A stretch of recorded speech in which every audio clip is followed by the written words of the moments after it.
morning, squad.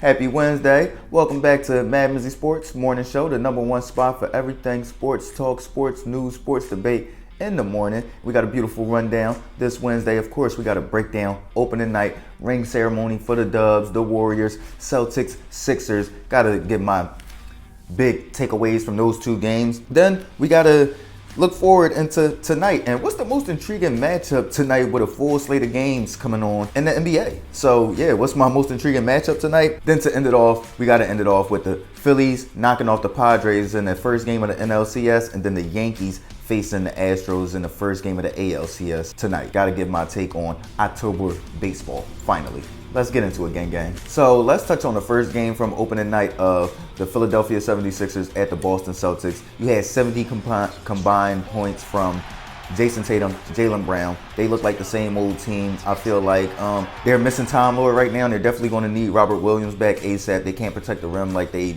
were last year. They're still the same great defensive team though, with Marcus Smart out there. Adding Malcolm Brogdon was a huge move for them as far as getting their offense into the flow of the game, especially if it gets stagnant with Marcus Smart on the floor. You could always just put Malcolm Brogdon and not take Marcus Smart off the floor because they both have a little bit of size.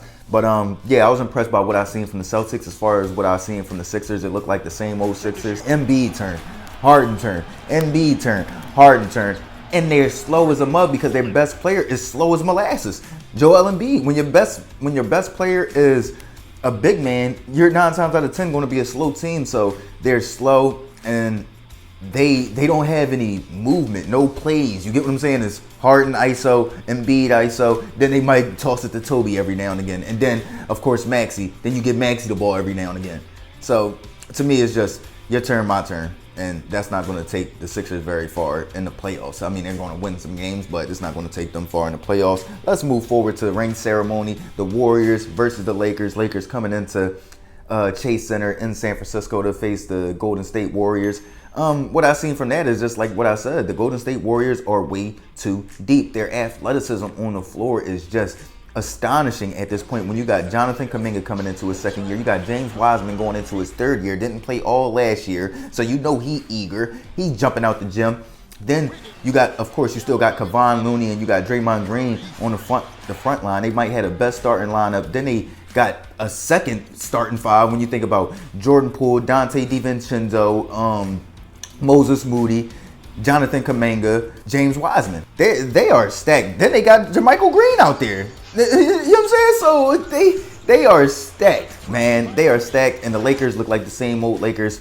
Russell Westbrook, I don't think he's going to be the issue, but it's also like that team, like outside of the big three, which they're paying so much money to, is still the highest salary for 3 players on one team. That's why you can't fill out the rest of the roster. You look at it. I mean, what did they? I'm thinking back on us, like our takes on Patrick Beverley signing with the Lakers. I'm like, was he on the floor yesterday? Because he can't check Steph. He dang sure can't check Clay. Oh yeah, he was on the floor, hacking Clay all game. That's what he was doing. You feel what I'm saying? So, and then what's Dennis Schroeder going to be like when he comes back? They just don't have any players like that. You got Matt Ryan out. Come on, man, Matty Ice. I ain't talking about Atlanta Matty Ice, but he looked like Atlanta Matty Ice out there. Like, come on, Matt Ryan, or Indianapolis Matty Ice. You know what I'm saying? They got Matt Ryan out there. You know what I'm saying? Kendrick Nunn is okay. Like you got LeBron, you got AD, but what y'all expecting them to score 70 a game? Because that's what it's going to take for them to be contenders. Is LeBron and AD to average 70 points a game between each other. They don't have enough talent, and it ain't just all on Westbrook. I look at the game from yesterday. Westbrook wasn't bad at all. He wasn't bad at all. They just don't have the talent. He hit a couple threes. He airballed one, but he didn't have a bunch of the silly stuff that he had last year. So it's not going to be all on Westbrook. They just don't have the talent in La La Land. That's just as simple as it gets. Let's move forward into tonight, though. What's the most intriguing matchup tonight?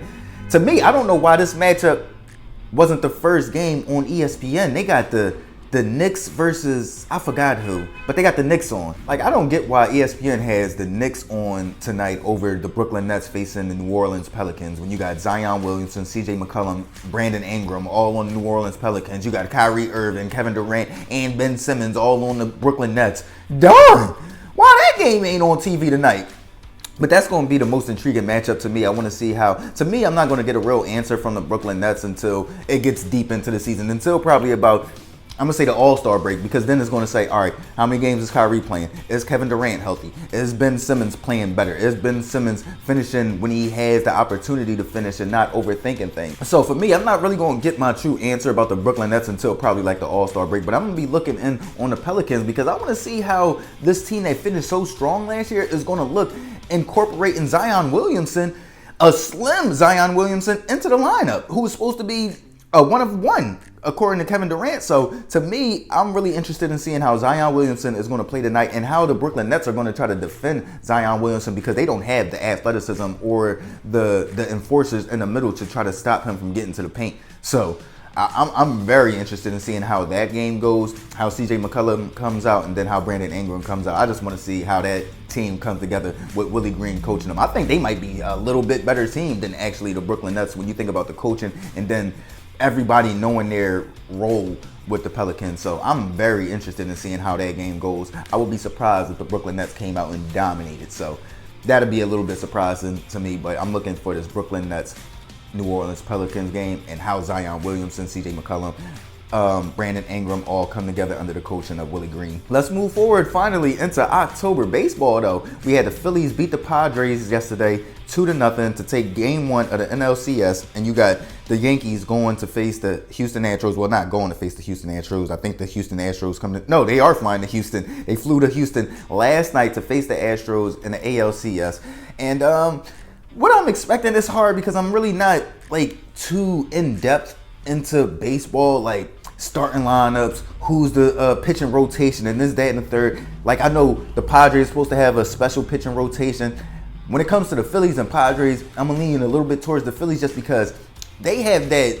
This city has like a spark. Once they get that underdog in them and they get that continuity going, and then you think about the Phillies, they have one of the best rosters in baseball. It's just they've been underperforming the past few years. Like this is supposed to be how this team was 2 years ago. You feel what I'm saying? So they just late to the party when you think about the Phillies. So I'm gonna lean towards the Phillies on that side. Then you think about Manny Machado and Juan Soto over there. They still a little bit young, not sure. I'm expecting a fight, but I'm expecting the Phillies to pull it out just because they're late to the party. They do have, I feel like, a very stacked, underrated roster. And, yeah, it's their time. Once Philly gets that little, you know what I'm saying, hitch of underdog in them, they just start flying. You feel what I'm saying? Any team, if it's the Flyers, the Eagles, the Sixers, the Phillies, they just start going with it. And for me, when I look at the Yankees and the Astros, I like to lean towards the Astros just because I'm not the big buy your championship teams with the Yankees. And not only that, I love the way that the Astros bounced back after they got caught for cheating. They came back, they won the World Series the next year. They came back, they've been in the playoffs every year after that. So for me, it's the resiliency of the Houston Astros to me that proves everything in this series, because when you think about getting caught for cheating, they had the best record in MLB history, won the World Series, get caught, get everything taken away, you know what I'm saying, all these sanctions, all these punishments, and then come back, win it the next year, been in the playoffs every year ever since that. I gotta respect that from the Houston Astros just to show everybody that we are this great team and y'all try to use some little extra stuff that we was doing to diminish and minimize what we accomplished. So I'm gonna lean towards the Houston Astros in that one. Let me know what y'all think though. This is MadMizz Sports Morning Show, episode 36. Happy hump day. Have a blessed week. Finish the week off strong. Like, comment, share, alert, subscribe. Y'all know what it is, man. MizzyWorld Entertainment, MadMizz Sports Morning Show. Gang.